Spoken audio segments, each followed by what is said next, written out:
Peace and love, family. How is everyone doing tonight? Thank you for joining us on another edition, Resurgence of the African Mind, the RAM Book Club, where we seek to liberate African minds by reading. How is everyone doing tonight?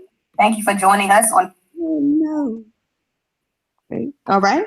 So my name is Lily La Poete Speaks, aka Alima Njai. Family, in order to get the links to join the panel or to listen in the discussion, you will go to lilylapoetespeaks.com, click on the Blueprint for Black Power tab, and then you just scroll down to the appropriate chapter and click the appropriate link that applies to you. Family, last week we did chapter 29, the Investment Club. We talked about investment trends in the Black community, investment companies, wealth and knowledge, and other things.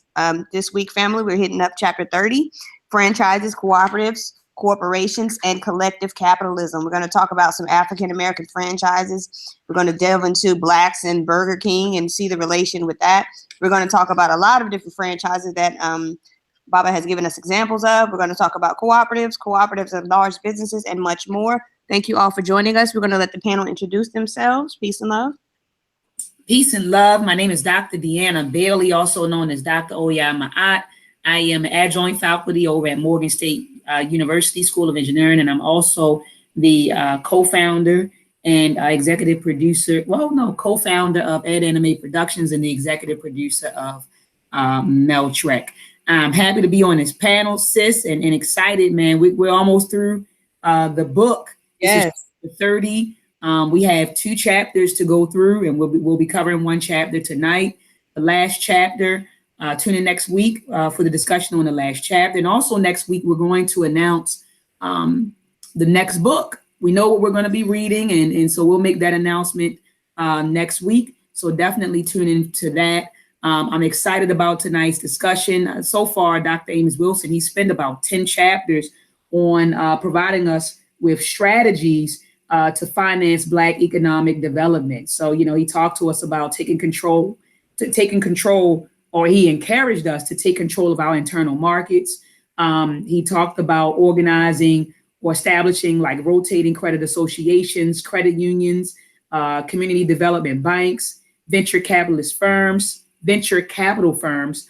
community development corporations, and even imposing a Black tax. He said that maybe we should kind of tax ourselves and, give maybe a certain percentage of our earnings to some sort of corporation that will like invest in our community. So anyway, then he talked about investment clubs and rotating credit associations. So tonight I'm very excited to talk about franchises and cooperatives and corporations and things of that nature, sis. So again, I'm gonna go ahead and pass the mic to Brother Mpu. Peace, blessings, Black liberation, family. Wow, peace to the ancestors. I'm just so excited to be on this call with my sisters, these powerful queens that are dropping knowledge every weekend. And we are, like Dr. Ma said, we're almost done.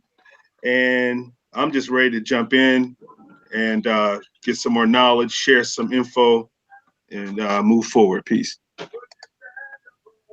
Peace. All right, Sister Alima, do you want to kick it off, Queen? All right. Okay, family. Franchises, cooperatives, corporations, and collective capitalism. Baba starts by talking about franchises on page 766. See, I didn't really highlight anything on this particular page. So on page 767, in 1988, the number of minorities in franchises was projected to amount to 14,000, or merely 2.5%. So this was in 88, family. I would like to look at the numbers to see what they are today. And that at the time, the nation had 550,000 franchises. And so we had 14,000. In 1992, African Americans owned only 5%, or 2,632 units of the 52,641 franchises represented by the BE Franchise 50. In 93, it increased to 5.6, or 4,159 franchises. So as we can see back in the day, which I'm sure it hasn't increased that much now, but we've never been big owners of franchises. Like I said, it has increased, but not drastically, family. Despite its prickly and fickle nature, franchising does provide significant business opportunities for African Americans and a number of solid mobilization platforms for African-centered African-American business persons to begin an assault on the American economic and political system. Franchising provides significant business opportunities. To give a few examples, franchises often involve less risk. Franchises have a built-in recognition factor, which is generally well-defined. Franchises receive on-the-job training, and franchises may provide advertising, equipment, supply businesses, counseling, and start a customer base. Now, sis, I actually agree with you, sis. We typically don't invest in franchising. And you know, earlier you and I were talking. Remember, you were saying, you know, offline. You said, look, you know, you said with us, it seems like we try to, you said, reinvent the wheel instead of trying to make do with what we have out there, or try to perfect what we already have at our disposal, right? So franchising, to me, sis, would be an example of that, because you already have this business which already has a name, they already have equipment, they already have, you know, a protocol, and so, you know, and then typically a lot of immigrants, that's what they do, sis. Like when I look at the 7-Elevens in our neighborhoods, you have like the Indian folks. That's right. That's their thing. They'll invest in 7-Elevens, they'll invest in subways, gas stations. That's right. I'm trying to think, McDonald's, Kentucky Fried Chickens. Community marts, you know, the little corner stores. Yes, that's what they do. They invest in franchises. So they don't always come over and reinvent the wheel. Sometimes they just, you know, invest in franchises and keep them. That's what they do, Queen. They don't really come over here and start up a new, you know, they just jump in and do what the white folks do, honestly. Absolutely. Absolutely. So you're right, sis. We don't typically invest in franchises. We want to, like you said earlier, you said we always want to start something new, you know? Right. And I'm not opposed, sis, to people who have like new ideas and they want to, you know, explore and establish things. But, you know, if we want to take control, sis, of our internal markets, then we have to control what's already there. That's right. In what's already there. That's right, sis. We have to control what it is that we are spending our money in. You know, like one of the franchises that we're going to get into was in Burger King. Now, I wasn't excited about it being Burger King because it's not healthy food. But if we're going to be realistic, a lot of Black people eat Burger King. Right. It makes sense to invest in a franchise that, number one, your people hella patronize. And so at least if they're going to patronize it, you can own a percentage of that and they can patronize you. Absolutely. Makes sense to me. Absolutely. Makes total sense. Makes total sense. All okay, right. 768. I noticed here that Baba says that the failure rate of franchise startups tend to be far lower than most small businesses. So I thought that was a good thing, a good key point. And it says that less than 5% of franchises failed on an annual basis. And this is between 71 and 87 family. But even in that 16-year span, you know, less than 5% of the franchises have failed. And if we think about just franchises in general, they typically do pretty well, you know, like the few that Dr. Maat named, you know, 7-Eleven, Burger King, McDonald's, KFC, Targets, you know, these are all franchises. And they do very, very well. Yes, they do. Generally speaking, startup costs for many franchises are relatively low. They said initial investments in McDonald's may cost you $600,000, Burger King $400,000, and franchise require an average of $150,000. An abundance of franchise opportunities may require startup costs for as little as $10,000 or less. Now that's nothing, family. I know all the sisters that get like $8,000-9,000 on their income tax a year. So it's nothing where a couple of people can get together and put together $10,000 to start a little franchise. Absolutely, sis. And we don't because of our values. I'm sorry. We get our $10,000 check and we go, you know, we go buy Gucci and Louis and Vuitton and don't get me wrong. If that's what you wear, if that's what you do, that's on you. That's your prerogative. But, you know, it just shows me where your values are. Remember, money, you remember money follows your values. You pay for what you value. And so, sis, instead of, you know, taking that $10,000 check or that $5,000 check and investing in a franchise, we go out, sis, and we buy, you know, the labels and the cars and stuff like that. And we want to get our kids fresh, you know, and stuff like that. So that's where values come into play. Because if we had certain values, then we would take that money and invest in things that will advance us and sustain us. But go ahead, sis.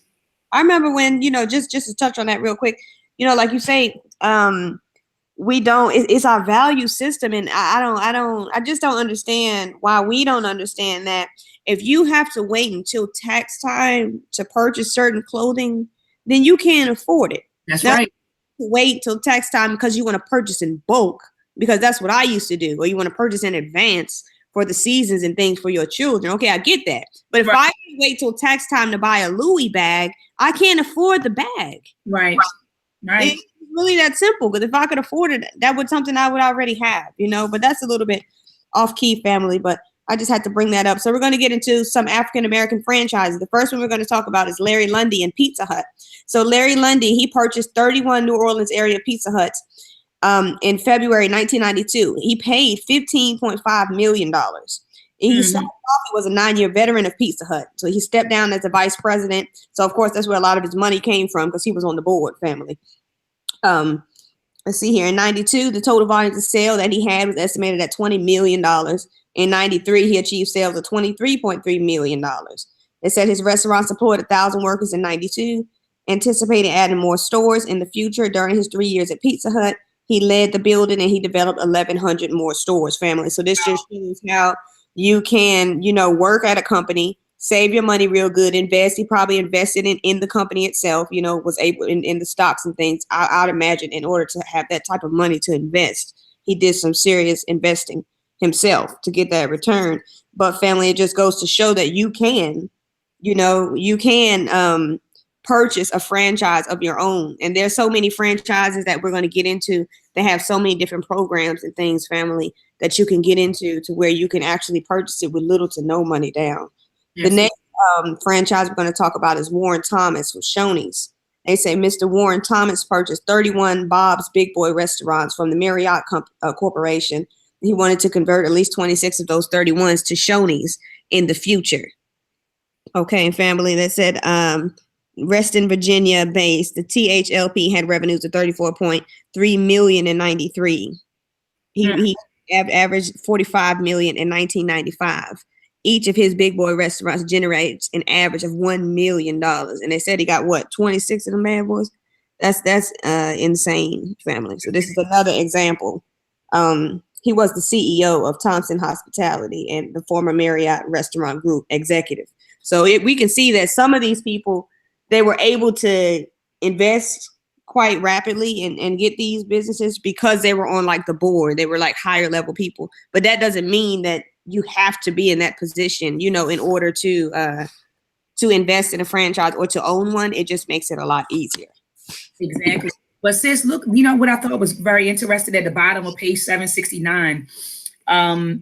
It talked about Thompson Hospitality, the acquisition of these Big Boys. It says that it came on the heels of a 1989 class action suit that was filed against Shoney. It says it's African-American employees. It says that they accused the company of discriminatory policies in hiring and promotions, and they won. It says that Shoney was required to pay $105 million in back pay and damages and to meet certain goals in the discriminatory practices. But it just made me think of what's going on now with the whole Starbucks thing and the discriminatory practices there.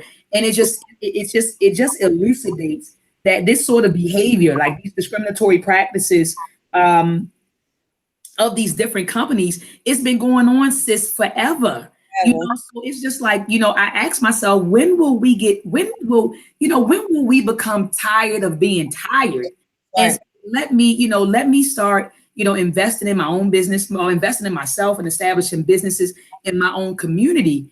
It's just I was just thinking, when are we going to get tired? Because we've been going through this same damn, I feel like a maze, not a maze, like a hamster on a wheel. You get what I'm saying? It's that's what Black people are to me. It's like we're hamsters on a wheel and we just keep spinning, going in circles. When do we break the cycle? Because this stuff has been going on forever. So I just wanted to bring that up, that they, that this acquisition came, around the time that Shoney's was being accused of discriminatory policies and practices, and how this stuff is nothing new.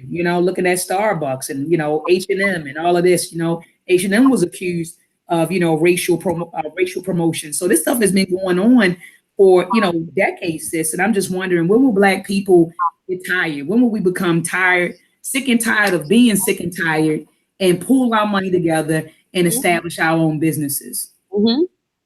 I would love to know. You know what I'm saying? I would love to see us as excited about seeing Beyonce and goddamn Coachella. I would love that same excitement to be put into That's us right. bettering and investing in ourselves. Like, it's just amazing to me that that's all I hear people talking about. I'm not even on social media like that, and I just hear it everywhere. I'm in Walmart. I'm in the grocery store. Coachella, this, and that, and third. I'm like, okay, but what is that doing for us? Nothing. You know, like nothing. Who gives a fuck? I don't care. Nothing. And I'm with you. It's not doing anything. We pour energy into things that don't advance us and don't sustain us. Right. Yeah. Absolutely, sis. Moving on. Okay. Do you want to go through the next example, sis, or you want to move on to Blacks and Burger King? Well, I know, I mean, we really don't have to go through it. It was just like you said, another example. He talked about C. Alexander West and Al Carter, and how they are an Atlanta-based company. They started an Atlanta-based company called New Day Investments, right? And how they acquired, Blockbuster video stores, and they also those are open anymore. They're all shut down. Yeah, they're all shut down. And didn't they acquire something else besides Blockbusters? It was Blockbusters. Let's see. And Denny's. And Denny's, correct. So yeah, they acquired the Denny's too. But then you remember they said Denny's had issues as well. Where is it? 771. Denny's contract with NDI is part of its agreement with the NAACP to add 53 minority-owned restaurants by 97 as part of a settlement of a lawsuit filed by thousands of Black customers, allegations that they had been discriminated against. And I'm sure everybody is pretty familiar with that. Oh yeah, I remember that, sis. The whole Denny's incident. It was a lot going on, and I was young at the time. I was like 12, 11, but I can remember clearly that, actually, to be honest with you, I think I've only been to Denny's once, and I was probably like really young. But I can remember my mother talking about it when I was young, and she was talking about how people were acting like they were shocked about what was going on at Denny's, and she was like, "Y'all can cook at home." And my mother was mad. She's like, "Cook your own damn waffles." Always trying to be up in them white people's face, right? She, and I was young, but I get what she was saying. Like, y'all so shocked that these people treating you the same way they've been treating you. Like, okay. Right, absolutely, sis. But you notice that a lot of these different, when these African-American people, and this is not to take anything away from their accomplishments, but these acquisitions of, of these franchises, something happened. You get what I'm saying, sis? Like when we look at the example of Warren Thompson, something happened, right? Something happened. It was kind of like right after the class action suit, then bam, he was able to acquire these franchises, right after the situation with Denny's and the whole NAACP issue. Then, Alexander West and Al Carter, they were able to grab some franchises. Something they said before them two, none of Denny's 1,500 stores was owned by a Black person. 1,500, not one store. Now let's move into Blacks and Burger King. Let's see what Burger King talking about. The customer base of Burger King is 40% minority, they say. 14% of Burger King's 6,200 domestic outlets are ethnic-owned restaurants. 3.5% or 217 of those outlets are Black-owned. V&J Foods owns 32 Burger King outlets in Wisconsin and Michigan. And V&J is the Black-owned V&J Foods Incorporated. They were founded by Valerie Daniels Carter. And she is the largest Black-owned Burger King franchise family. Founded 10 years ago at the time. Let's see here. 3 years later, the duo added a slew. Where am I at? I'm sorry. 3 years later, the duo added 2 more outlets. Then came a slew of acquisitions between 19 and 90, 15 in all. So they're saying between that time, they had acquired 15 more Burger Kings. The granddaddy of them all was acquisition of 17 more Burger Kings in Detroit. So they own 32. Yes, 32 Burger Kings. Burger King's commitment. V&J Foods exemplifies the trend which Burger King has been encouraging. That is encouraging Black-owned franchises. So clearly, Burger King is one of the leaders in as far as having Black owners of their franchises. Burger King's $100 million deal in September '94. Black Enterprise reported that Burger King made a $100 million commitment to the Black American community, which then what he about to say next was kind of contradictory, because then he said 8-point plan set aside $100 million to develop minority franchises. Minority means Asians, Mexicans, everyone, women. So that's not a Black American community commitment. That's a minority commitment. Right. I agree. Let's see. Half of the $100 million is earmarked as startup capital in the procurement area. One is through loan guarantees. Burger King will go to a third-party lender. They're going to agree to back the loan if it defaults. A second approach is direct investing. They're going to lend companies the money directly, but in return, they want to share the profits. So these are different things that Burger King has done to try to help out minorities, which includes Black Americans in the community. Denny's, on the other hand, of course, Denny's commitment was involuntary. Yes, we're just talking about stems from that lawsuit that they had, $46 million settlement of 2 class action discrimination suits filed against the franchise by MLK Jr. all requires, it's in Raleigh, North Carolina, and 18 Black young people from San Jose, California.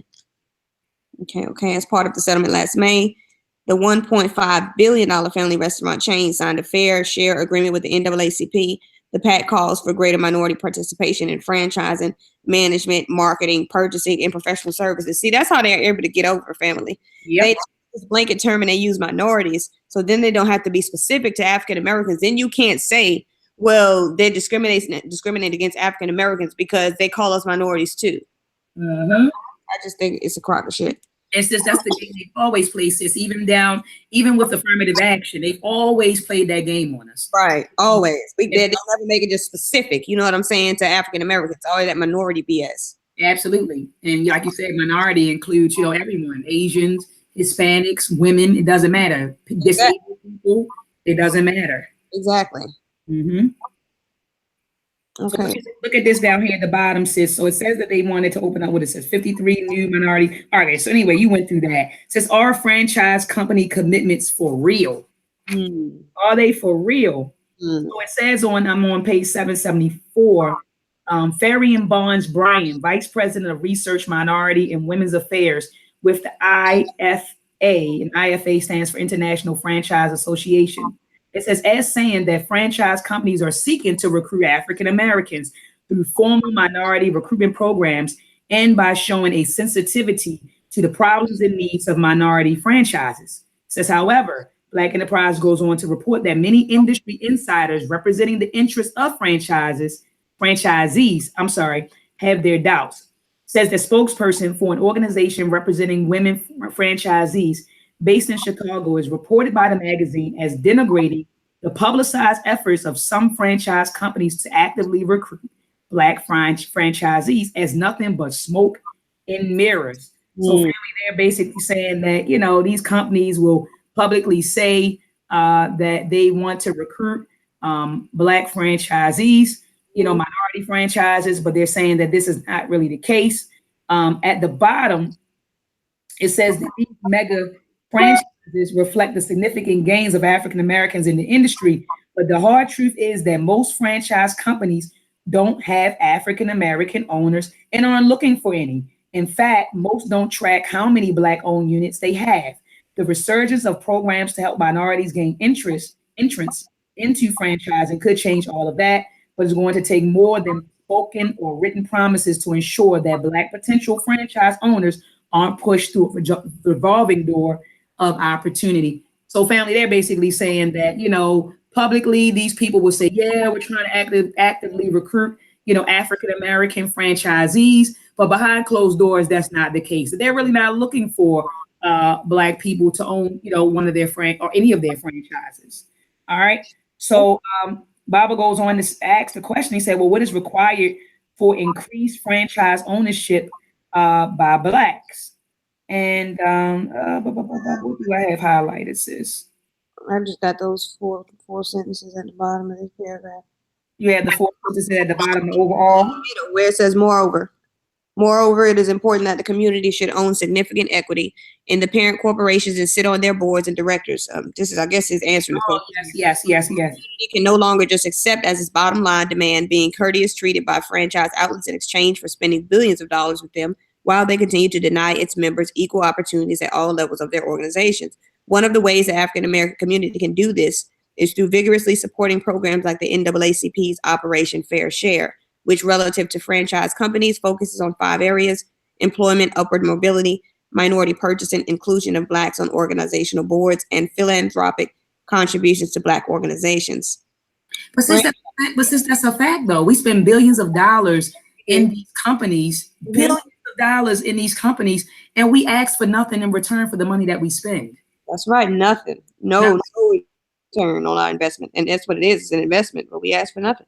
Yeah, we ask for nothing. And you're right. We need to start looking at our dollars, like you said, sis, as an investment. So when I go to this establishment and I spend my money, I'm actually investing in this establishment. And so I agree 100% with Dr. Amos Wilson that we can't afford, to just accept, oh, they were nice to me and walk away. Oh, it was nice, and the food was great. And we just accept that. No, we need to make sure that we're getting something, in return for our dollars, and not just somebody smiling at you and handing you a burger, right? We need more than that. We need more than that. That's right. Franchise startups must be entered into with great caution, meticulous study, and realistic expectations. It also requires long hours, attention to details, commitment, and persistence. Franchise is greatly in quality, helpfulness. Many are churns where money is made more by selling at a particular location over and over. It is not necessary that all Black-owned franchises be located in Black communities. I thought that was important. Don't get so Black power that you think the only people you can sell to is your own, because you ain't gonna make no goddamn money. Come on. Sell to everybody. Money is green. It's not black and white. That's Across right. Black-owned franchise companies, the only thing that stood out to me was many franchise outlets cost as little as $2,500 to start up. Oh, that's $2,500, family. That's nothing. Like nothing. I know y'all got that in the shoebox right now. That's nothing. There is no reason except for Black people keep some money in a box somewhere. There is no reason except for a lack of creative will and self-abnegation why the African American and worldwide African descendant population should not become the primary markets of African-owned business organizations. And that's fact. It's nothing but laziness, like he says. Or don't have the will. It's no reason for it at this point, family. It's no reason for us to be this far behind at this point. We got too much knowledge and too much money. It's no reason for it. Absolutely. Absolutely, sis. And so what I love is the ending sentence right here where he says the combination, he says, of creative financing, cooperative economics, and the politics of, listen to this, the politics of African-centered consciousness and identity. That's what we're missing, sis, because like you said, we have the money, we have the resources, we have the know-how, right? But what we're lacking, sis, is the consciousness to do so, the consciousness and the willpower to do so, sis. So he said that African-centered consciousness and identity can make the dream of building an African-based economic infrastructure that will enhance the economic quality of life for all African people. For all African peoples, a reality. So sis, that's what we're missing: African-centered consciousness and identity, African-centered consciousness, identity, and willpower to do these things. That's what we are lacking, because you're right. There's no reason at this point. And you know what kills me, sis? I look at, and this is just, this is in Baltimore, but what I've observed in like a lot of our communities, you got the brothers on the corner, doing what they do. And you know how they don't want anybody else to sell on their corner, right? It's like, you can't sell on my corner, or you can't bring your product on my corner, right?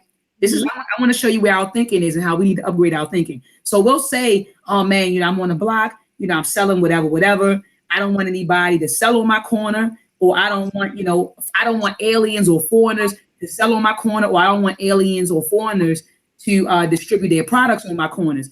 But you let the Asians and the Arabs come into your community. You get what I'm saying, sis? It's the same damn thing. The same damn thing is just a different product. You let them come into your neighborhoods and suck the social, Dr. Amos Wilson calls it the social economic blood out of your neighborhood. You get what I'm saying, sis? So you worried about the corners. Meanwhile, this Asian cat over here owns this corner store that's bringing in 12 G's a month. And you don't say anything to him. It's the same thing, different product. They're still in your neighborhood. You still have aliens coming into your neighborhood, controlling the markets in your neighborhood. Right. So you're really worried about another person making money on the block, or you worried about another Black person making money on the block? Right. Another Black person, sis. Sister Lima? I'm here. Okay, yeah. So let's move on, sister, cooperatives. Okay, cooperatives. Cooperatives or co-ops are business enterprises owned, controlled, patronized by a group of people referred to as its members and non-members. Co-ops are established by voluntary pooling your money together. Co-ops, they typically sell needed goods and services at reasonably low prices. Me and my husband are a member of co-op. We're a member of ULU. I'll get the website and put it in the link. We actually just opened up the ULU just opened up a cafe not too long ago, so that's right. Go and check on it and see how it's doing. But they did just open up a cafe. And, this is the type of thing that we can do is basically everyone just got together and we pay our dues every month. We put our money together until we got to a point where we were ready to open up a business. And we plan to open up as many as possible, but this is just one co-op. We can't change nothing just by ourselves. But we can be an example. And there's so many other examples around the country where we can do it in your community, or you can do it in Baltimore. You know what I'm saying? Brother Do the Knowledge can do it, and I think he's in Washington. I could be wrong. But we can do it, set it up. Everybody needs to try to set up some type of co-op where they are. And just imagine if we just had them just popping up all over the country. You feel me? In 10 years, like that would be a real power moves. We would just be buying up and starting up businesses everywhere. And you don't have to start up a business. You can buy up a business. Shut down some of those hood stores. You know what I mean? Turn them into organic food marts or something like that, little smoothie markets or something like that. But we have the power, family. We got the money. We just got to get ourselves together and just come together. It's all that's needed at this point. Back in the day, they needed so much more that we don't need anymore. Absolutely, sis. Absolutely. And they still made it happen, Queen. All the shit our ancestors had to deal with, Queen, and they still were able to start up businesses and start up banks and co-ops and franchising. What's our excuse? Come on now, it's pathetic. And we got the nerve, sis, to disrespect our ancestors online and say, we're not our ancestors. I'm not our ancestors. You're goddamn right you're not. You would never be able to fill their motherfucking shoes. None of you. None of them, sis. Damn right you're not. Mm-hmm. Sis, you can go ahead and take it from here, Queen. Okay, cool. Cooperative. So you already read the definitions? Yes. Yes. Right. So you ready? Okay, the Cooperative League of the United States sums up the essence of cooperative thusly. And I love that word, sis. That's what we use to value. Cooperativism, right? So it says any business, enterprise, or institution that belongs to the same group of people. All right, you already read the definition. So it says cooperative principles include the following: open membership, democratic control, limited return on invested capital, all net savings distributed in proportion to patronage or shares. Cooperative practices include the following: business for cash to extent practical, sales at going market prices, constant expansion, continuous education. So Dr. Amos Wilson says that the type that they're interested in, and he's going to expound on these, are the type of cooperatives that he's interested in are the retail cooperative and cooperative corporation. So he says that a cooperative corporation is one which has incorporated under its state statutes, or in some instances under state statutes other than one where the cooperative is located. Okay. It says that cooperatives are licensed by state governments and therefore differ in definition, organization, function, and other legal parameters accordingly. All right. So then he says that I think that Heinsberg and colleagues, they also define what a cooperative is. It says they are entitled to benefits common to all corporations, plus advantages. It says that many co-ops by legal definition do not make a profit even when they make one. All right. It says thus they have a surplus or a net margin or savings. Distributions of the surplus or savings in some cases referred to as patronage refunds. How cooperative profit or surplus is distributed depends on the form of the corporation, i.e., whether it is a for-profit or nonprofit body, and on various IRS federal, state specifications and regulations. Where are we? Says top of 778. He says that some states require that all members of a cooperative be individuals. Others allow organizations, for example, corporations or other co-ops, to be members. Now, I thought this paragraph, sis, right here, the next one that I'm getting ready to read, I'm going to read the first two sentences, but I thought this was very powerful because this speaks to the nature of who we are as African people, right? It says that co-ops in their many varieties and in their democratic communal, there's that word, sis, communal organization, management, and control, like revolving credit associations, are very compatible with the current economic status of the African American community and with the spirit and traditional communal orientation of African culture. All right. It says that their organization and management generate a sense of social solidarity and cooperativeness within the community, two very valuable social attitudes necessary for community survival, advancement, and empowerment. Now, sis, these are the things that we used to value. You get what I'm saying? We were a communal people, you know, and we valued we valued cooperativeness. You know what I mean? And that's how we survive, sis. But we've been induced with this culture, sis, this Western culture. We've been induced with, they call it the myth of individualism, sis. And so we're not as communal as we used to be. And so we look up and we ask ourselves, well, why were our ancestors able to do things like build the pyramids? Why were they able to build up civilizations? They were a communal people, and they value cooperativeness, working with each other to meet goals. And that is what we are lacking right now in the African community. Now, there are some of us that are working together, but I'm saying as a collective, sis, as a nation, moving on one accord with a group consciousness, that's what we're lacking, Sister Alima. And that's why we are where we are. And that's why we're in the predicament that we're in. So he goes on to say that co-ops can be small or large. And he says that African Americans to establish viable Black-owned businesses and thereby penetrate the monopolization of their community markets by aliens. He says through co-ops, you know, we can reduce prices and increase services to his members, and can, through efficient service and relatively lower prices, competitively drive out of his midst discourteous, price-gouging, exploitative merchants and vendors who are only interested in the community to the extent to which they may rob it of its vital resources and suck its social economic blood. So moving on, co-ops as large businesses. So since I'm not going to read through all of this, he's just basically saying that co-ops can be small and they could be large. And on page 779, he gives us different examples of large co-ops. He says that Sunkiss is a co-op.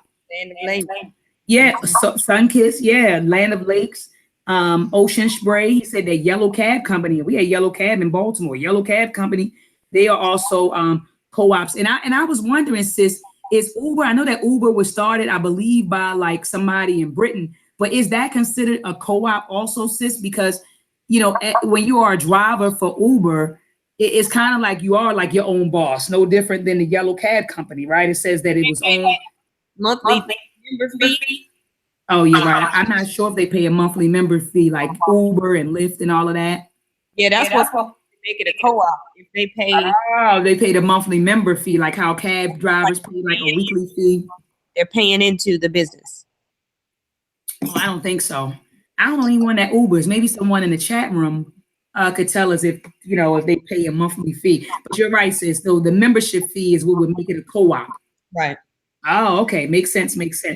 All right. So then he talks about another co-op. He says this is the largest consumer cooperative in the United States with 300,000 members, the Recreational Equipment Incorporated. I'm not sure if it's still the largest one. He also mentions the Coop, which is located in San Francisco Bay Area.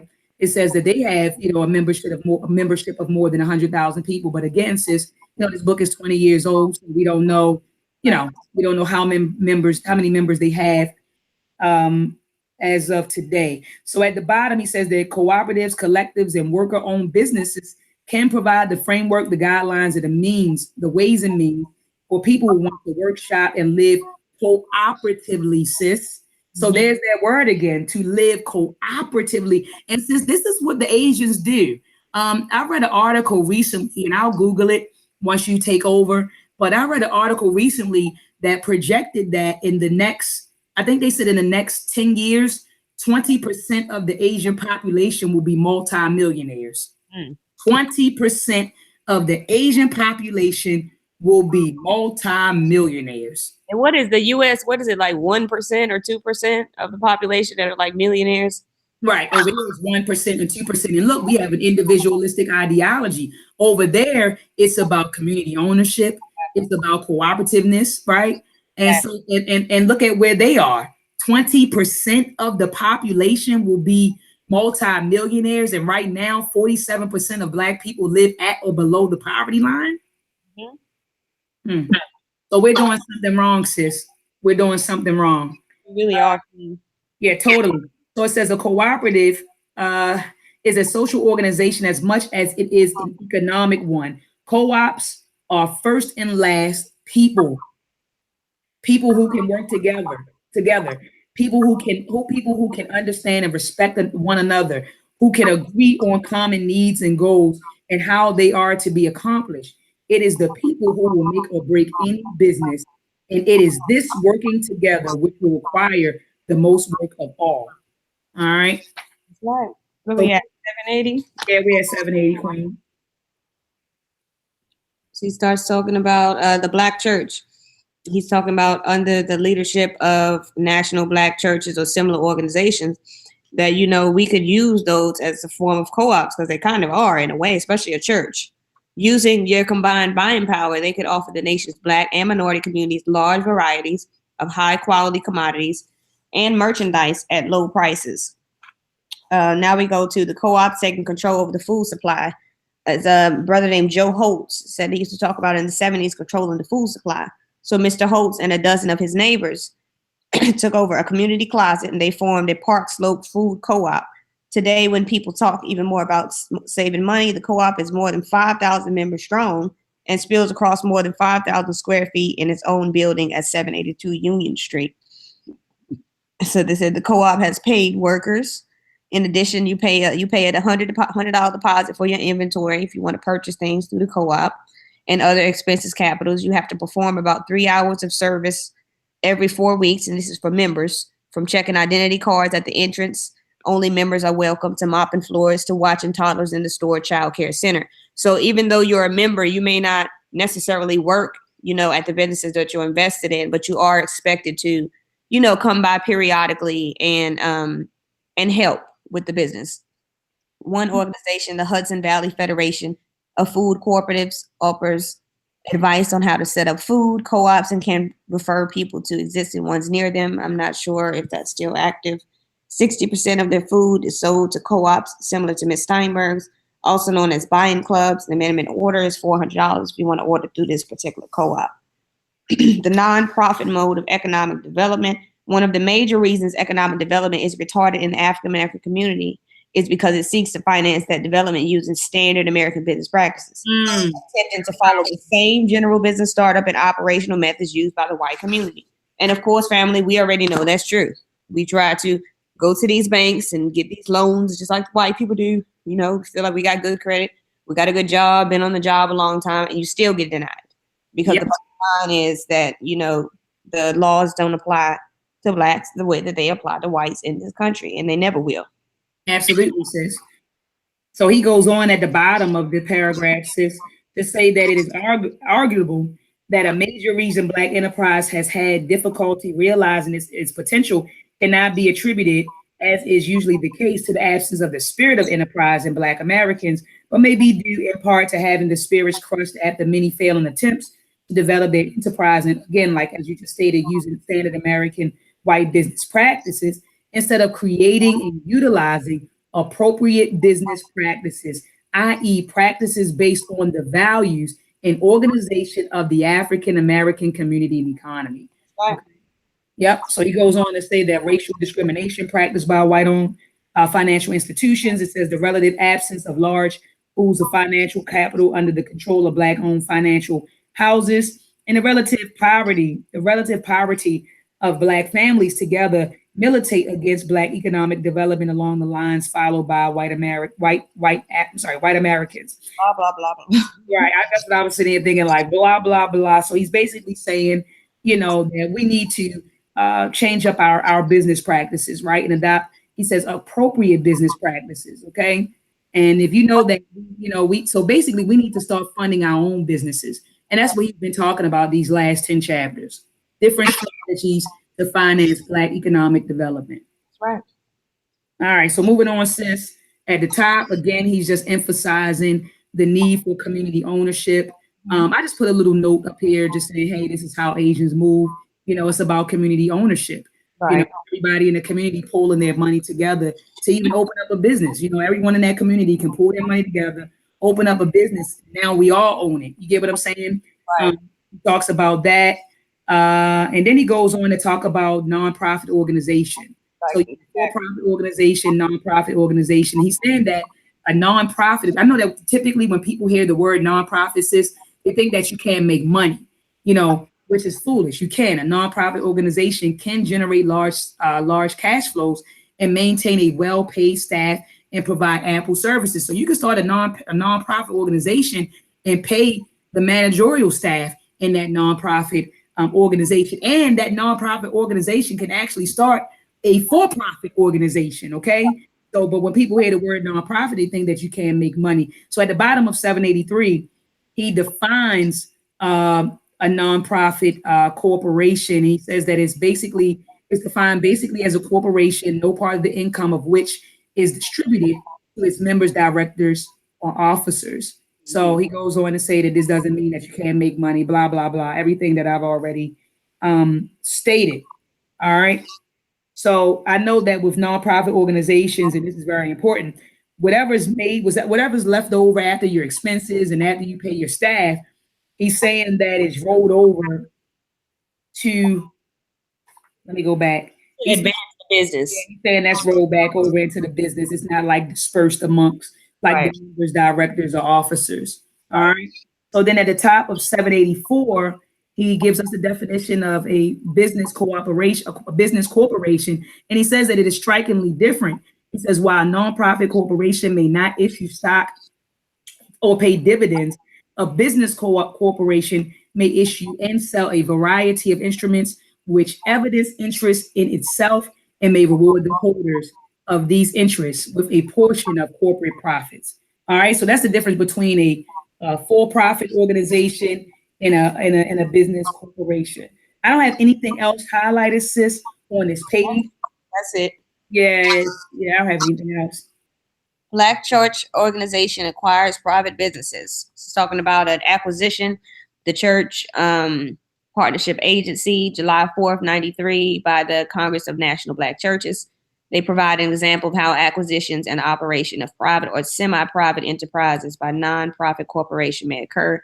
The SIPA was established in 1984. It was the first African-American commercial insurance company to be independently operated and jointly owned by the CNBC's 8 member denominations. So this is just an example of how you can take a non-profit business like a church and pay and acquire a business like Dr. Maat was just saying for profit, which they did, and they purchased an insurance company. Absolutely, sis. So it says, case in point, he's talking here about the struggle for economic democracy in South Africa, sis. Mm-hmm. Yes, I thought this was interesting too, sis, because I was like, it definitely, we know that in South Africa, there's always been a big struggle between the blacks and the whites there. Yes. But I'm looking at these statistics, and I know from doing my own recent research when I was doing the Mugabe blog, and you know, a lot of this is still, a lot of these statistics, the numbers, the percentages are still around the same as far as what whites own and what blacks own. It hasn't really changed. And I agree with that, sis. The unemployment rate is still high in South Africa. I know in this book it says that it was 25 to 50%.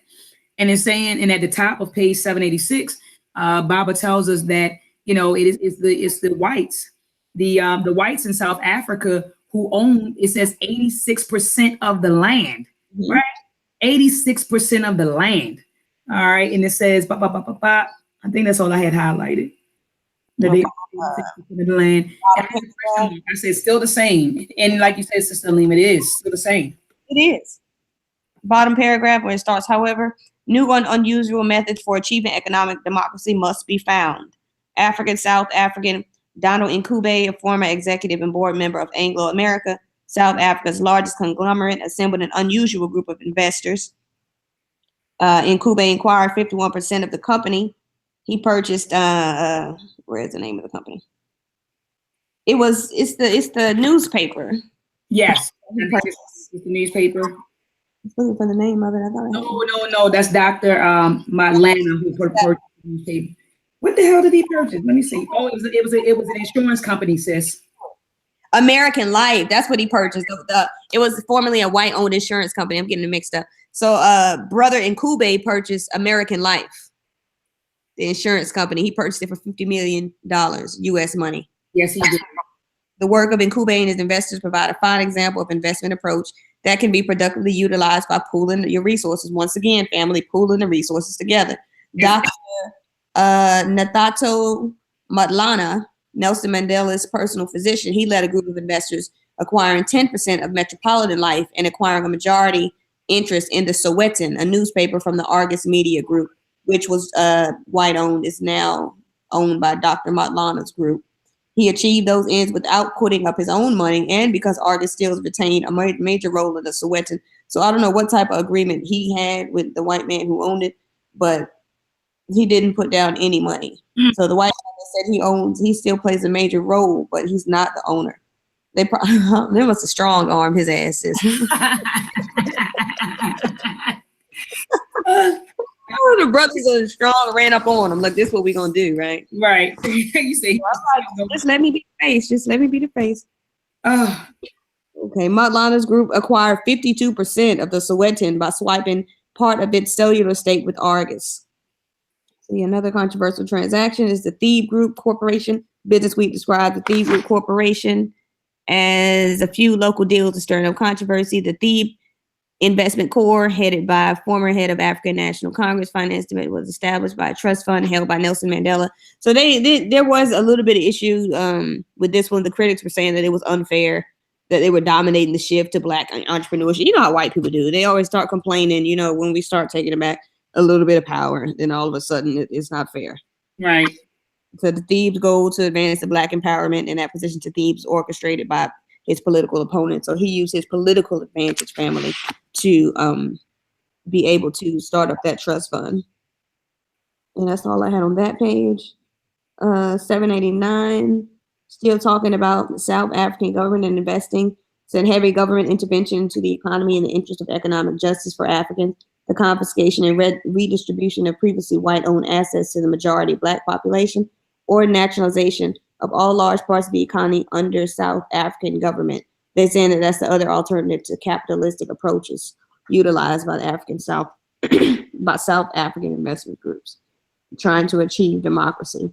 A general concessionary agreement may give to the grantee the right or make it possible for the grantee or lender to exploit or purchase certain potentially profitable assets placed on his disposal by a business or government for a sum consisting of minimal payment, perhaps a percentage of the income for returns. Concessionary loans to groups or institutions in the African American community would possibly allow them to purchase relatively large or significant shares in large high growth potential corporations, loans which may be repaid from the groups or institutions' own monetary resources or from earning or sales of purchased assets. So Baba is just saying that we could use concessionary agreements as ways to make possible to make deals, basically, if we don't have money in place.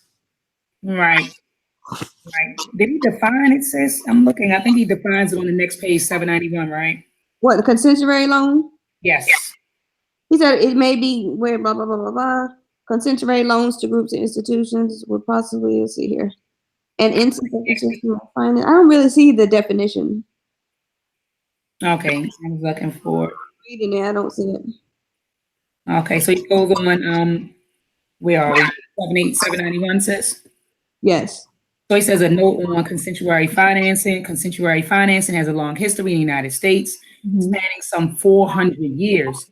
In consensuary financing, for example, the government commonly concedes or gives certain grantees the right to exploit natural resources. There we go.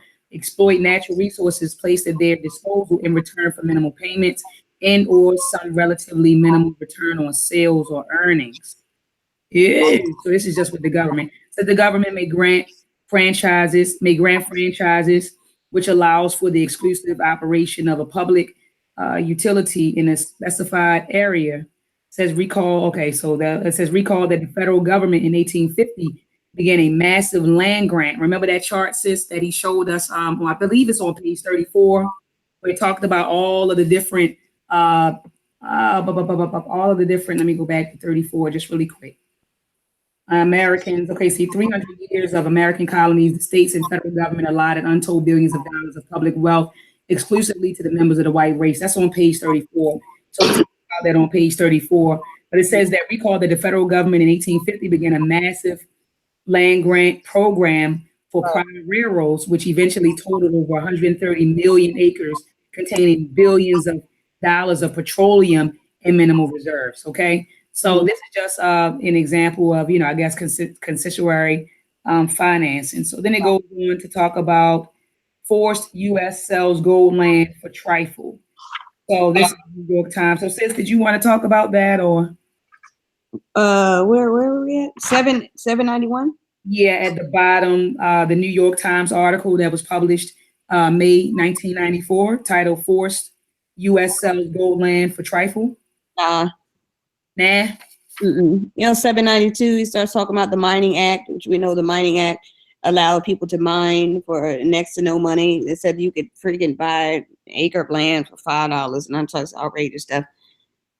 The federal government didn't charge people for the hard rock minerals and things that they got off the land, like gold, silver, copper, platinum, uranium, stuff like that. It's just another way of how they were able to amass their wealth, which we talked about, of course, in previous chapters. They said the government often aids private ventures in financing some of their business undertakings by underwriting some of their business activities, and in other ways, such as protecting them against certain risks and competitions.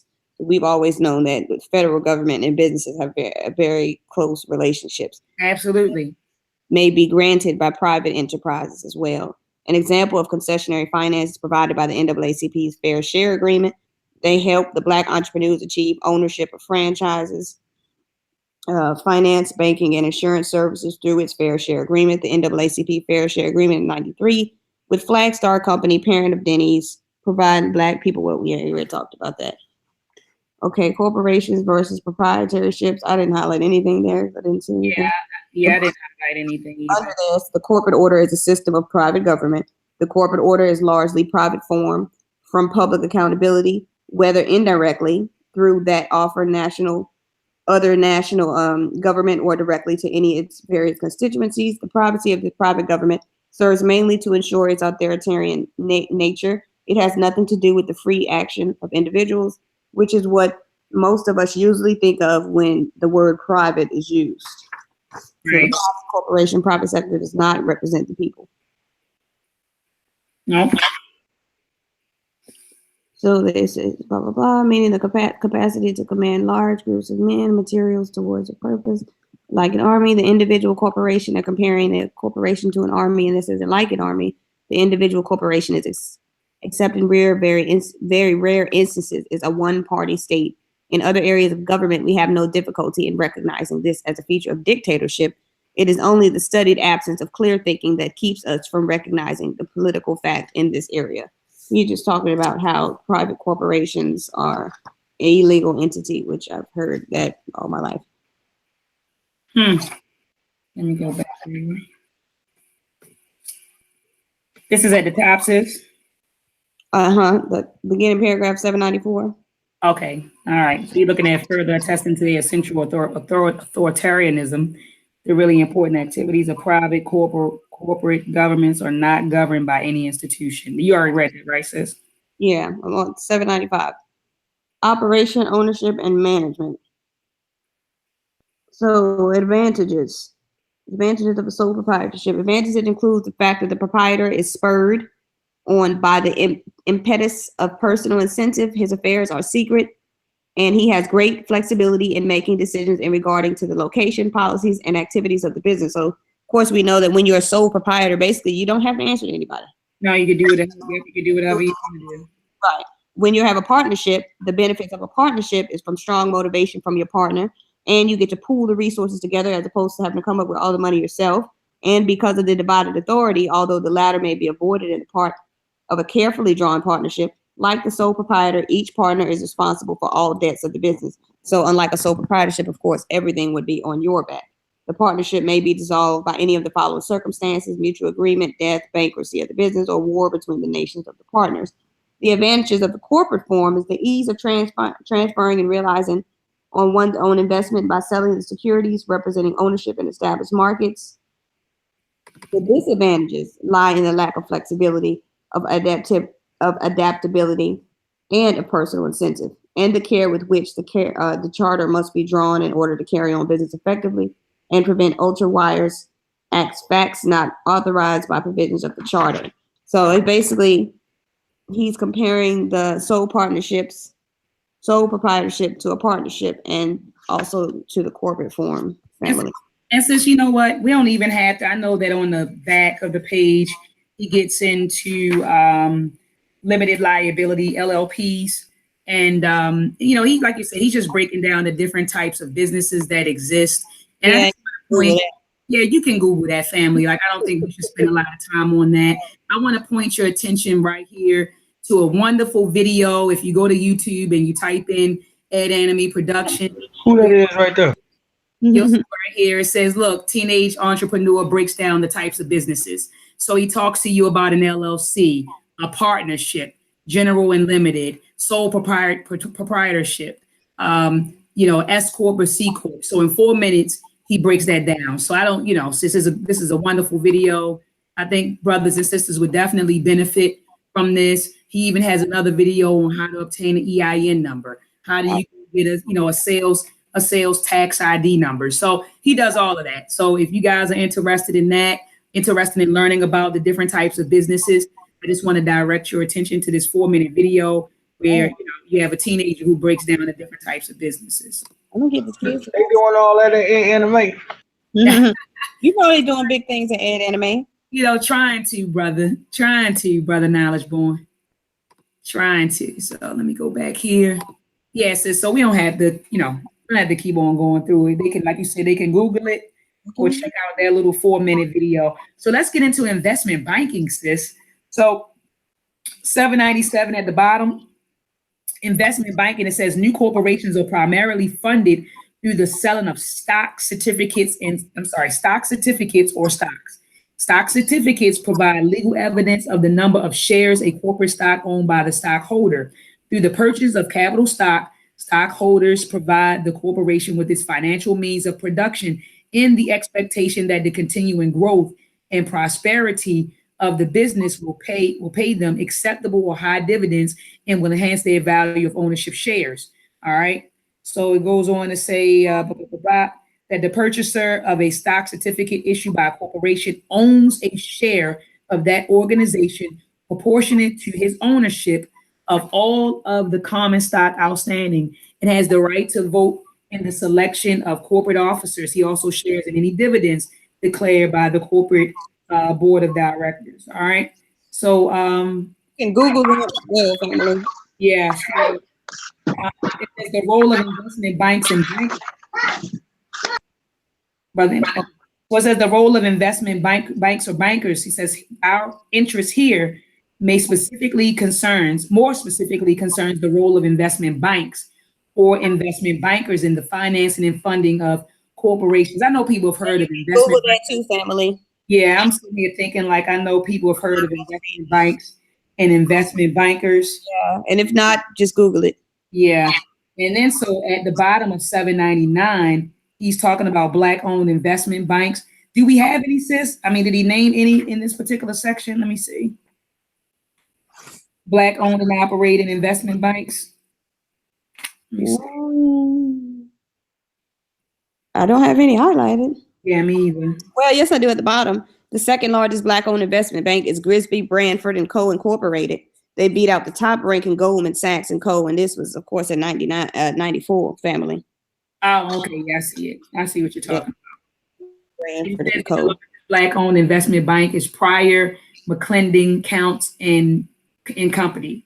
Yes. So led all minority firms in leading, managing 13 deals worth $1.665 billion, thereby ranking 15th among the nation's long-term municipal new issue underwriters, participating in 270 transactions totaling $36.3 billion. Go ahead. All right. So then at the bottom, he presents us with a box entitled Why Blacks Should Own Government Securities. So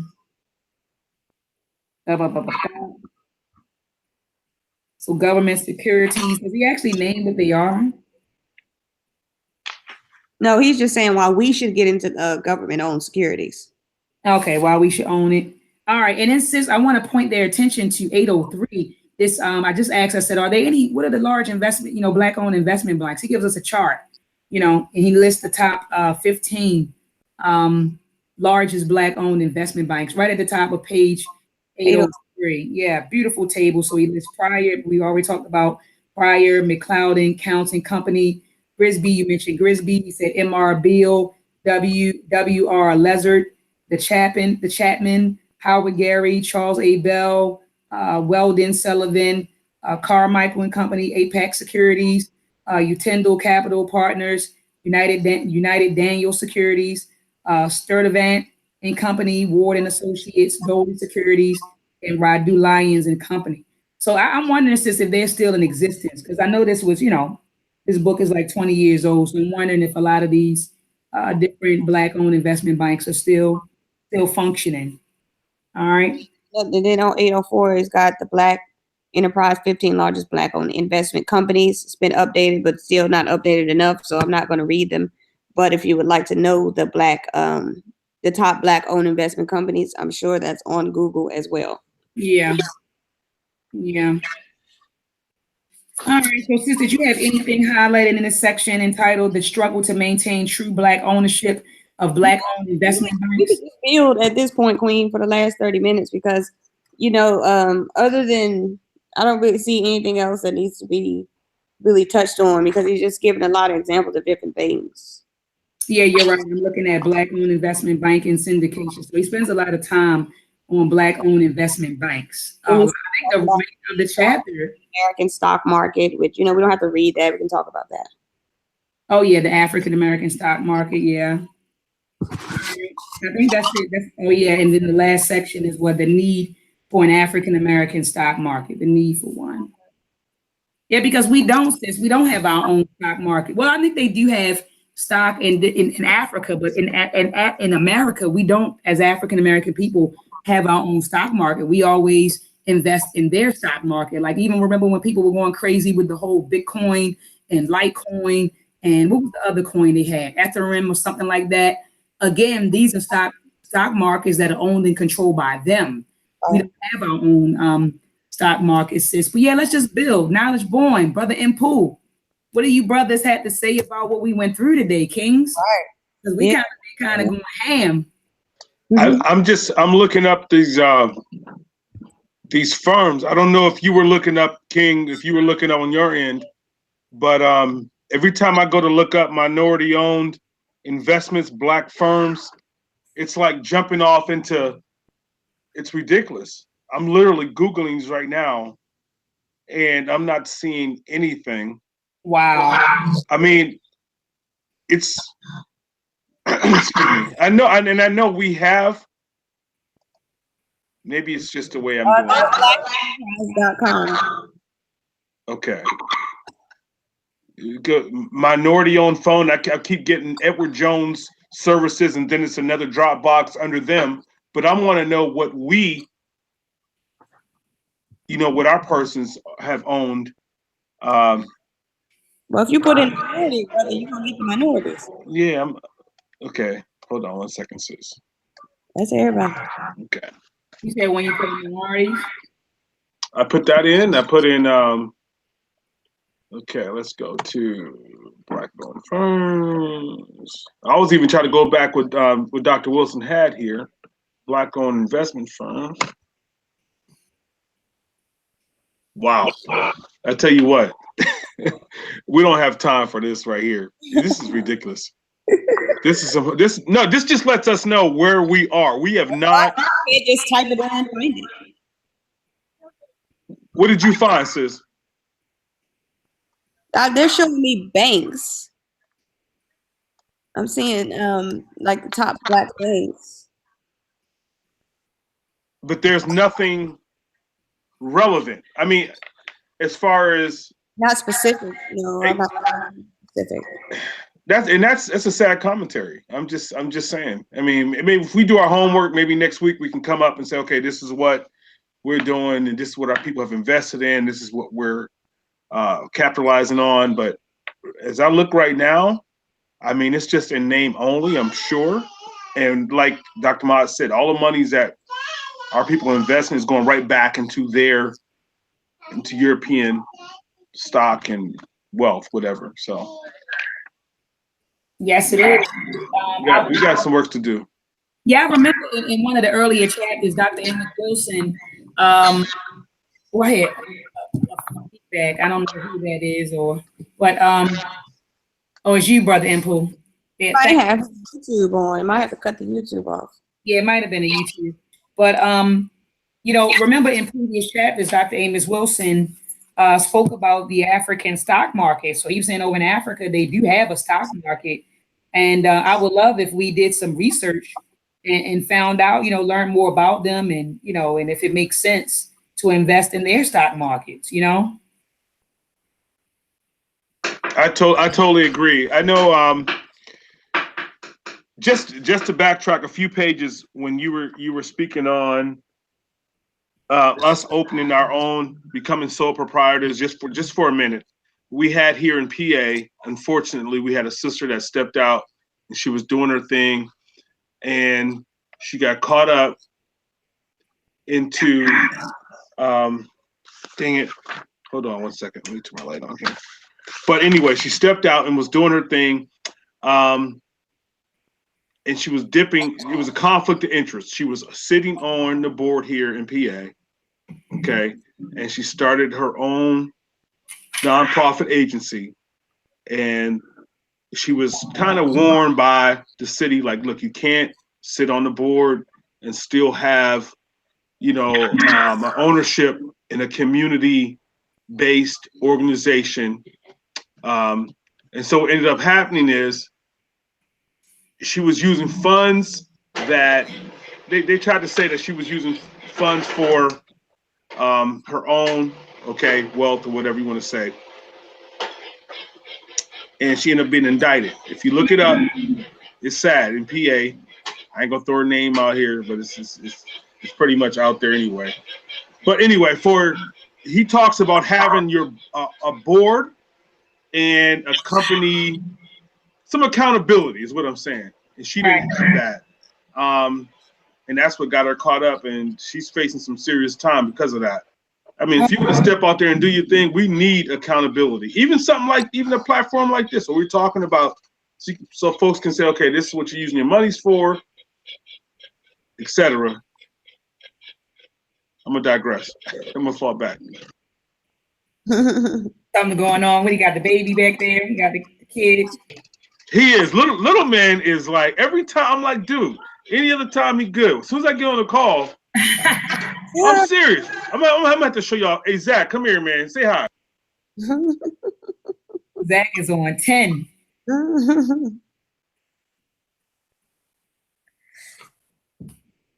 Brother, there you go. Zach? I didn't look up. Brother, hold on. He said, "Hold on," but yeah, that makes sense. I'm seeing on the Black Enterprise website. I'm reading. I see some individual Black people who have invested in different types of firms. I was trying to see if this was an actual firm by itself.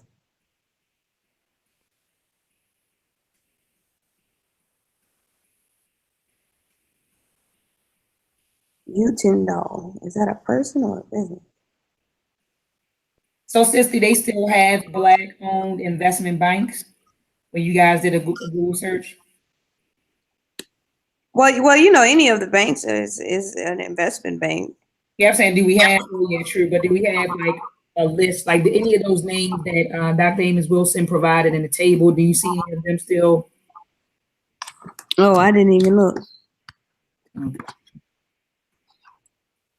I did look, sis, Dr. Maat, but again, they're under another firm, as if they were either bought out. Probably was a a lot of the older ones, they end up being acquired. But they sometimes they don't have a choice, so they don't fall, so they don't bankrupt. Right. Oh man, that's terrible. But like you said, Brother Impu, that speaks volumes as to where we are. We're so behind. And when you talk to like the average Black person, they think that we've progressed, Sister Alima. Like, oh, we've progressed, and because of Black exceptionalism. So you see, Jay-Z, you see Beyonce, you see Cardi B, and you just think that Black people are just doing, and I'm not saying that that you don't have some of us doing well. You have some of us doing very well, but it's some of us. Again, they say that 47% of us live at or below the poverty line, according to Black demographics. Oh, thanks, Sister Lima, for putting that in the group. But according to Black demographics, .org, they say that 47% of us live at or below the poverty line. So, that speaks volumes, sis, as to where we are collectively. You know what I mean? Like individually, yeah, we have, a lot of success stories, Right. But collectively, we aren't where we should be. We're actually, in my opinion, regressing. In my opinion. I agree as well. I'm thinking, where's our Tulsa, Oklahoma, sis? I dream of Tulsa every day. Where's our Tulsa, Oklahoma? So we walk around and we brag about these different celebrities who have all of these, wealth and riches, right? We brag about that, and and this person got this, and they doing this, and we're looking at their lifestyles on television. But sis, I mean, most of us are suffering when you think about it. Most of us are suffering right now. And let a random person that they don't even know get up there and say something about one of their celebrities on Instagram, and you sitting there struggling, can barely pay your light bill, and they will go all in to defend this stranger. And it's just like, I just don't understand why we're so wrapped up in their lives to the point where it's almost like we vicariously live through celebrities and their success is our success. So we don't seek anything further. Like, I don't know. It's just weird to me. Like, it just seems like a lot of us are just content with, just being that kind of sideline groupie and not wanting to have something for themselves or something for us as a collective. Like, we get extremely excited when we see somebody blow up. And don't get me wrong, I love a rags to riches story as well. Right. But at the end of the day, like, when I hear people say that they're so grateful and they're so thankful to their fans and this, that, and the third, and you've made all this money, and it's like, what do you do to give back? It's my thing. Why not say, well, look, check it. I got $500,000. I'm going to start up a co-op. I'm doing this for my fans. Whatever. Y'all, let's start up a business. Let's start up some things together. Like, let's actually do some things instead of people just saying, oh, I love you. I love you. I love you. Like, that's all. And that's good enough.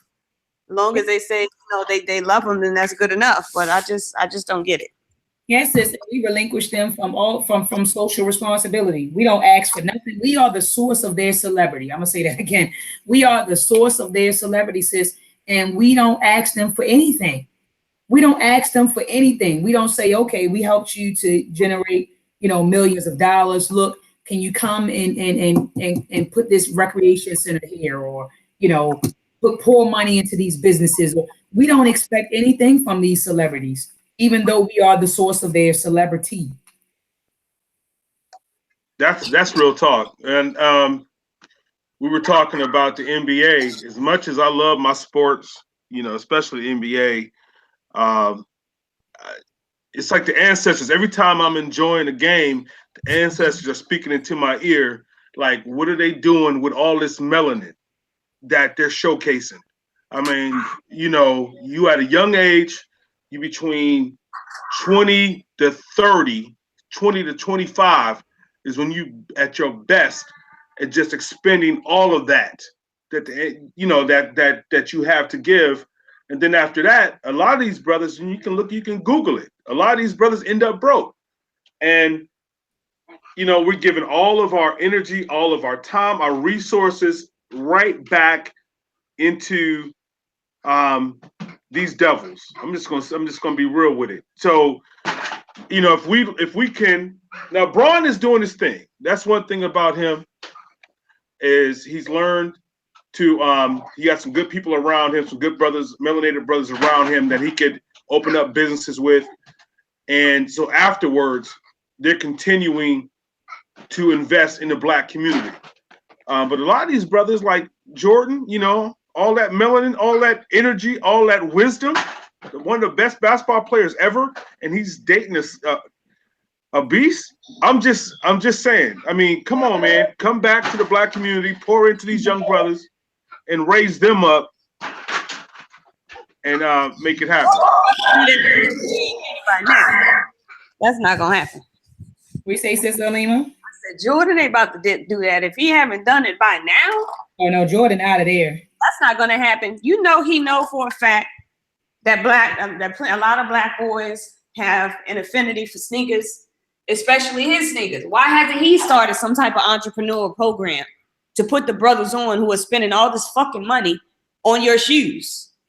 No. Look, where's the programs? You should have initiated something in a way to help them, to teach them how they can get to your level. That's giving back to me.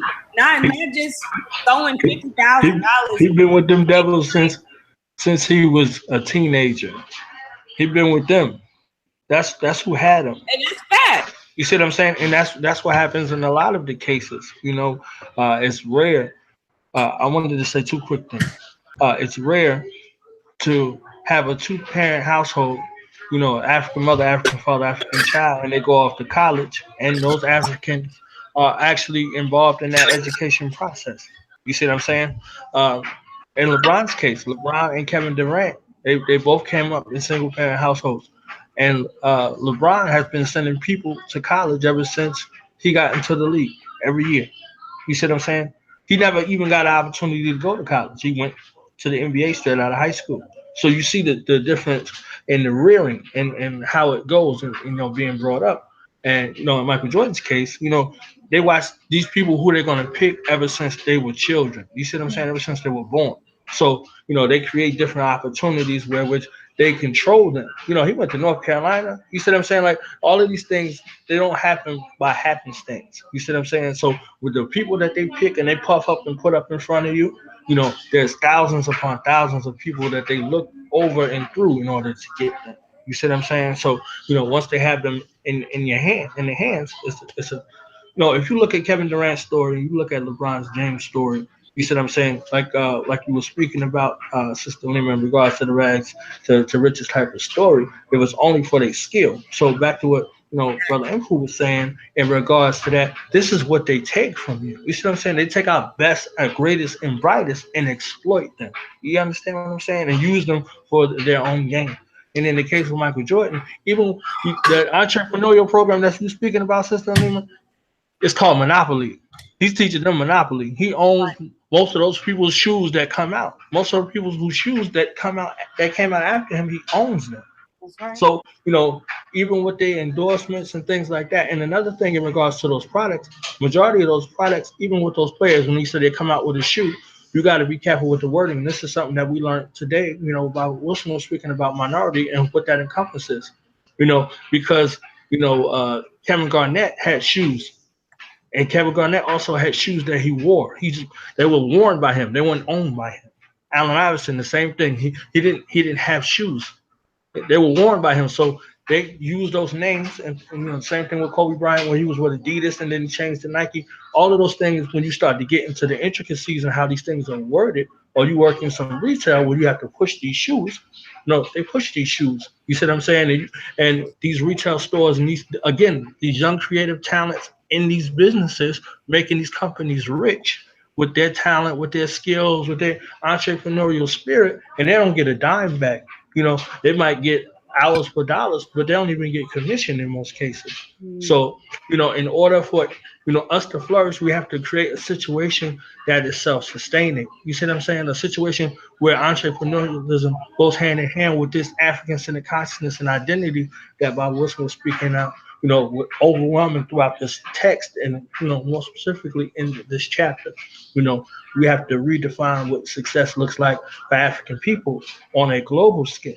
That's right. Not just here. You see what I'm saying? So, you know, what that means for us. So it may not mean $1 million, you know, necessarily, unless that is leveraged by some sort of acquisition that's in the best interest of us long term.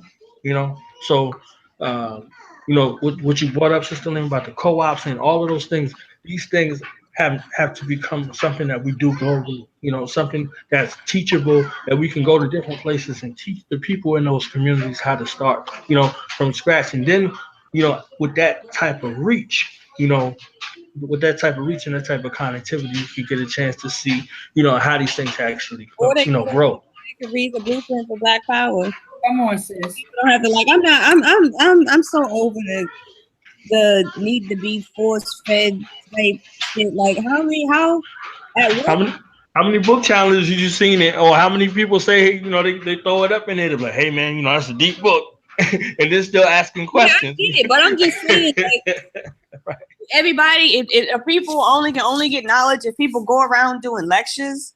Like, why the fuck you can't pick up the book the same way somebody else can pick up the book, learn the material, and then we all get together? You know what I'm saying? Like, I just feel like that slows up the process of what we need to do. But people can't take no goddamn initiative themselves to learn a thing or two. Why the fuck you always got to be lectured to? Damn, you can't read? I'm sorry, but I'm just over the lectures. At some point, it's just like, come on. I'm with you, sis. But we still got a lot of brothers and sisters that are still asleep. Well, y'all got more patience than me. That's not even sleep. A lot of people don't even know. They really don't even know. Like we thinking like the word is getting out. Just even look at the American population. The American population in regards to what we do and, you know, who we're able to reach.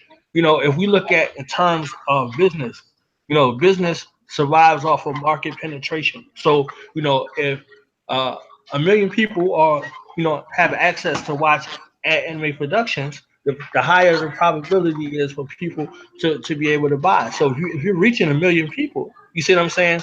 You know, you start to close that gap between how many people you have to see it in order for them, you know, to purchase. You see what I'm saying? So in the same case with the information, so most of the times it's written. Like, people make money off of that. That's why they got motivational speakers going around and they're making millions of dollars off of people's, you know, self-pity. You see what I'm saying? Most people have to hear something 7 or 8 times before they make a decision in order to do it, unless it's hardwired into their psyche. You see what I'm saying? That decision to make fast food is something generationally that they inherited. People like you that'll go around and say it 7 and 8 times until they get in their head. Alima just ain't one of them. I ain't one of them either. But hey, I'm gonna simplify this real quick though. When we had and my brother, I don't know if my sisters played any athletics at all, sports at all, but when we, in this particular area, if you had 10 points, your name made it to the newspaper. Everybody in our particular hood wanted to get it to the newspaper. Okay, 10 points. So what we would do, that took the first quarter, we scored, we would just be selfish with the ball. Okay, let me get 4 points, you know, because we scored by 2. So let me at least butch a couple times, you know, get my 4 points, and whatever extra points came by like a free layup or whatever. But in the first quarter, I had my 4 points. Second quarter came, I had my 4 points. Third quarter came, I had my 4 points. Fourth quarter came, I had my 4 points, and I was in the newspaper. It would say my name, okay, and maybe I was averaging good 16, 17 points, okay. What are you saying, Impu? There's a system to this thing, and the coaches would tell us, if you break it down systematically, if you guys average this many points, we can win the game. If you hold this particular team, exactly. They got Bob the Builder back there, 10 shut I'm telling you, every time I get on the phone, Alima, he's like tripping. Why Bob the Builder? I'm telling you, this dude. But anyway, but our coach will tell us, if you hold the other team to this many points or to this particular percentage, it was a science to this. And it got into my mind. I'm like, you know what? This is how the world operates. And see, sometimes we just go out as people, as a people, and we just like, I'm talking about conditioned people now, because our ancestors weren't like this. Our ancestors created science, so they understood, you know, how the universe still operates, and how to operate with the moon and the sun, etc. But today we just throw stuff in chaos and just think it's going to work. But there's a science to this shit, and we got to understand that. Like, look, if I do this, this is the return I'm gonna get. Okay. I'm kind of going way around the bush here, but I see you. I see your thoughts, Alima. I see you. But anyway. But anyway, so at the end of the game, I was averaging not only the points that I was focused on just to get into the newspaper, because there were some free layups that came along with that. Y'all feel what I'm saying? Right. But if we do what we're supposed to do, there's a method to this madness, and we have to teach our people, look. Yes, go ahead, Liam, I'm done. Go. Get that boy some Sudafed so he can go to sleep. I said Bob the Builder back there, Sister Alima. Can't be fixed. He just tears shit up. He doing this little thing. But I see what Brother Impu. Oh, look at him. He got the toys lit. I know that's right, baby. Tear it up. Tell Brother Impu to finish his statement, Sister Alima. He said, no, the baby, he doing too much. He said, he done. All right. Yeah, but I ain't trying to drag the celebrities. I ain't even really trying to talk about them because they're irrelevant. But what we need to do is come together as a collective, a conscious collective, and really start pooling our resources together, man, so we can, number one, own the communities that we freaking live in. That's right. And then number two, so we can start establishing some type of generational wealth, because I know it's going to take hundreds of years for us to get to where we need to get to. So of course my frustration is very premature, because we just have a long way to go, and I get frustrated at times, but I understand overall, because it's going to take some time. But those of us who know now, it's no excuse for us now. We can't be waiting on everyone else to get their shit together. We can go ahead and lead by example, is all I'm saying. Absolutely. For those, like you said, those who have the information now, and once you, it's like, sis, I feel like once you have the information, there's no excuse. You know what I mean? Because you know better at this point. Right. You know better. So yeah, for those of us who know, we need to start knowing and doing. That's why they killed me. That's why I love in chapter 4, when Dr. Amos Wilson talks about consciousness, he defines consciousness as an active intelligence, and he was saying that it's an active intelligence, and he called it an adaptational force, right? So he said that consciousness is a force. It's not just being aware. People say, I'm woke, I'm aware, I'm conscious, I'm aware. But awareing and knowing, he called it an active intelligence, and he called it an adaptational force, right? And what do forces do? Forces move, right? Forces move. And so when you're conscious, when you declare yourself to be, a conscious individual, you have to move. And you have to move by moving. What I mean by moving is you have to now, with your information, with the information that you receive, you now have to adapt to your environment.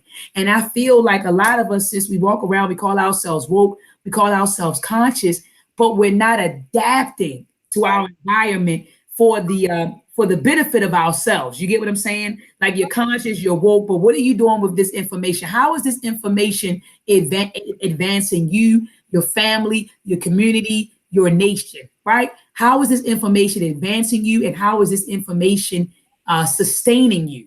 You get what I'm saying? So we sit online all day. People want to build on chemic. You want to talk about the mathematics. You want to talk about science. You want to talk about, I don't know, the different spiritual systems. So we can go and talk all day, but what are we doing with this information, sis?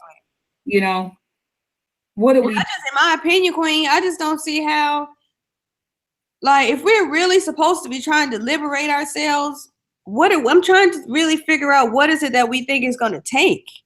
Do we think it's going to take just taking the perm out your hair and doing the big chop and wearing the dashiki and eating better? Now you vegan, and like, what is that going to do for the collective? That shit is going to help you. Right. A lot of us are on these individual paths, but don't get me wrong. You got to get yourself together first. Oh yeah, no doubt. Contribute anything to the collective. But once you get yourself together and you're on the path to getting yourself together, then what's next? Because it seems like a lot of us are just stuck there at at, you know, self-fulfillment. But it's like, if you feel like you good and everybody keeps talking about, I'm on level 10 of my chakra, or whatever the fuck it is, and you know what I'm saying, I'm good and then blah blah blah, and you know, I'm so super elevated. Okay, so now what? Once you get together, that's when you're supposed to focus on the collective. At least that's what I thought anyway. And maybe that's why I'm focused on the collective. I'm good. Wow, I can't believe she just went there, because I was thinking about this today. Oh my gosh. What? This vibe is strong. Okay, listen. I went to a so-called school district meeting, and they're trying to put more police officers in these schools here in this particular area where I live at, and I'm totally opposed to it. And so the discussion came up.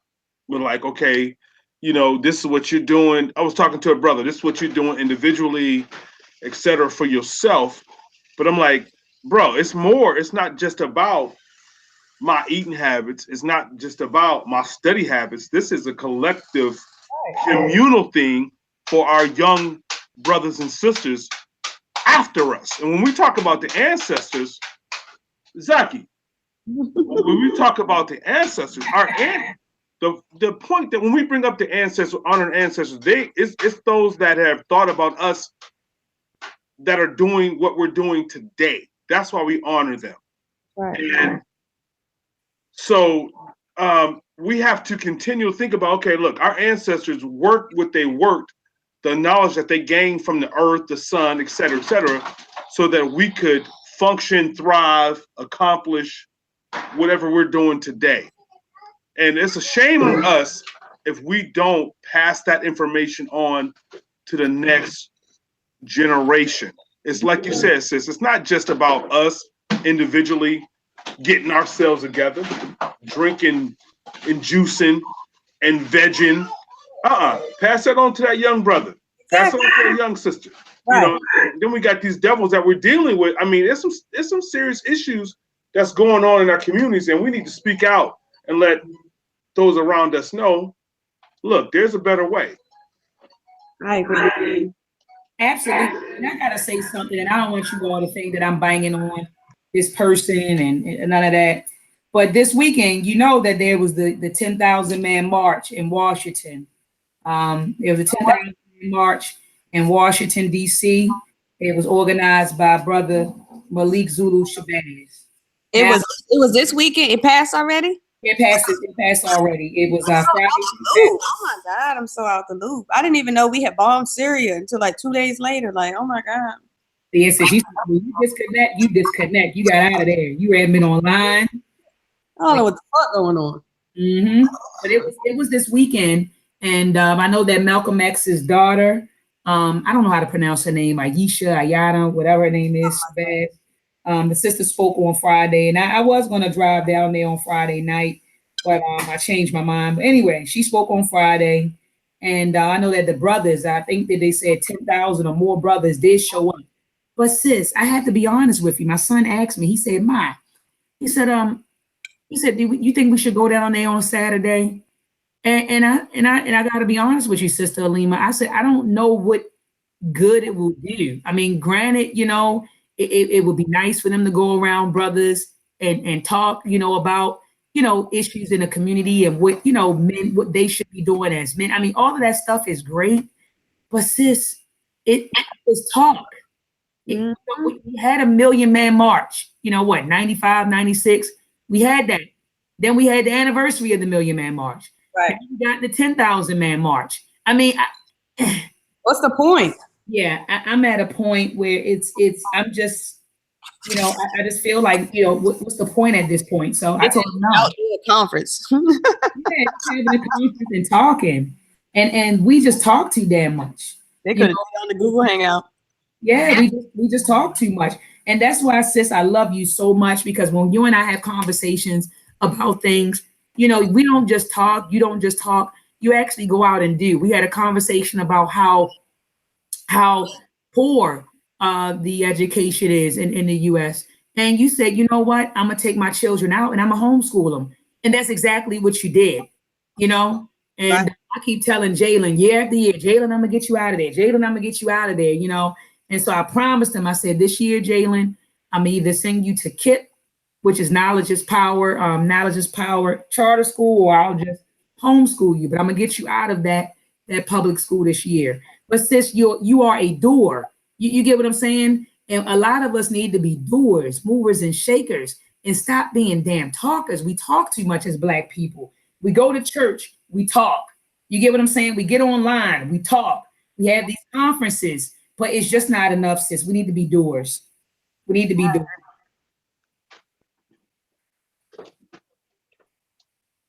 Do the knowledge and do that. Do the knowledge. He's out of there. So sis, I don't have anything left. I know that Yeah, I'm good. yeah, I know that next week. I'm here. You see how y'all doing? Oh, he's still there. He was so quiet. Yeah, you were so quiet, King. We thought you rolled out on us. But next week we will be discussing our last chapter, chapter 31. Sis, what's the name of it? I'm already on page. I'm highlighting stuff on page 652 while we're talking. What is next week's chapter? Leadership. What is it? Oh my goodness, that's going to be a good one, sis. Leadership. Oh, that's going to be a good one. That's going to be a good one, sis. Leadership. Because leadership is one of our biggest problems, if not the biggest problem, sis. It is. Leadership. We have poor leadership, and Dr. Amos Wilson said that, I believe, in a previous chapter. You know, we have piss poor leadership in the Black community, and how, you know, that is part to blame for why we are in the predicament that we're in today. Mm-hmm. We have poor leadership. We got poor leadership. We have bad culture. We have poor leadership, poor culture. What else, sis? Poor leadership, poor culture. Mm-hmm. Culture kind of sums up everything. But poor leadership and poor culture. So I know Poor education. yeah, poor education. You know. So oh my gosh, I didn't highlight this stuff right here. Okay. So anyway, sis, so next week we'll be discussing chapter 31, the crisis of leadership, and this will be our last chapter. Yes, sis, and I'm very excited. I'm extremely excited. So we will be finished with this book next week, and next week we're going to announce the next book. And also, sis, I wanted to know if people were interested in bringing on Brother Sababu. Maybe if not next week, the week after, just to talk about, you know, the book. No. I'll come with this. I think that they need to hear from the elder. The hell for? He is not Bobby Wilson. No shade. Come on, sis. Editor of the book. And he is the reason why we struggled through reading these last 10 chapters with these crazy. Sis, don't be mean. I mean, you can go ahead. I just won't join. I want to bring on the elder, Brother Sababu, because he was not only the editor and publisher of Blueprint for Black Power, he was also, you know, Dr. Amos Wilson's right-hand man, his friend, his business partner, co-found. He's stupid. He helped to co-found Info Systems. What you say, Monala? I think he was laughing. Yeah, he brought on. He helped to found Afro. I think it's called Afro Info Systems. So I just wanted the brother to come on and talk about his experience, you know, with Barbara Wilson and some of Barbara Wilson's thoughts as to why he decided to write the Blueprint for Black Power and blah, blah, blah, blah, blah. So I wanted to bring him on, sis. If you don't want to participate, that's cool. But I'm going to go on and bring on the elder. You know, I know he's like in his 70s. So I definitely want to capture, you know, have a little discussion with the brother and see, you know, what his thoughts were and his experiences with Barbara Amos Wilson. So I'm in the process of organizing that for anybody who wants to join and for anybody who wants to tune in to speak to the elder and to ask him questions. All right. So that's not next week, the week after next. So after we finish this book, the week after next, I'm gonna see if he's available to come on and to talk about the book, you know, and what and how we because I never got to meet Barbara Wilson. So you said what happened to this? I'm just being a hater because I never get to meet Barbara Wilson. It's just like somebody like, hey, you want to meet Malcolm X's daughter? No, I want to meet Malcolm X. I know. I know. Let me stop being messy. Look, sis, but I wish I could have met the elder too, because he blows my mind.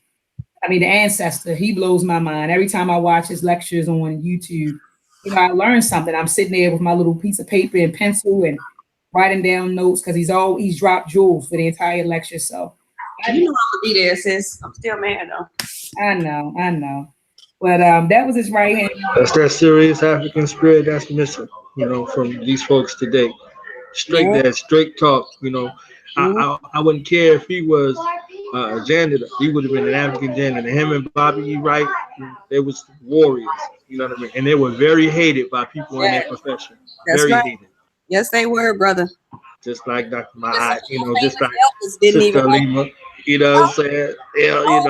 They hate on y'all too. You understand what I'm saying? So They hate on me terribly. They hate on me terribly. You can't stand Dr. Mott. They can't stand me. It's terrible, brother Knowledge Born. And you already know. I said, wow, I can't catch a break. My name, I stay out of the way, Sister Alima, and my name still come up. That's how it be. I said, goodness gracious. And it's not the women. I mean, you might have a few females, Right, but it's the men. It's the men, if that's what you want to call them. But it's the dudes, it's the men, like goodness gracious. So it is what it is, sis. It is what it is. So next week, family, join us right here on this channel. And sis, that's another thing. Before we start the new book, I think that we should go ahead and get that YouTube page, the RM Book Club YouTube page up and running before we start the new book, so that we can start live. Platform also, Queen. What'd you say, sis? Well, we can discuss that once we end live. Okay, cool. So family, join us back here next Sunday, 7 p.m. We will be discussing chapter 31, The Crisis of Black Leadership. I love you all. Thanks for tuning in. Have a wonderful and productive week. Peace and Black power. Yes. Peace.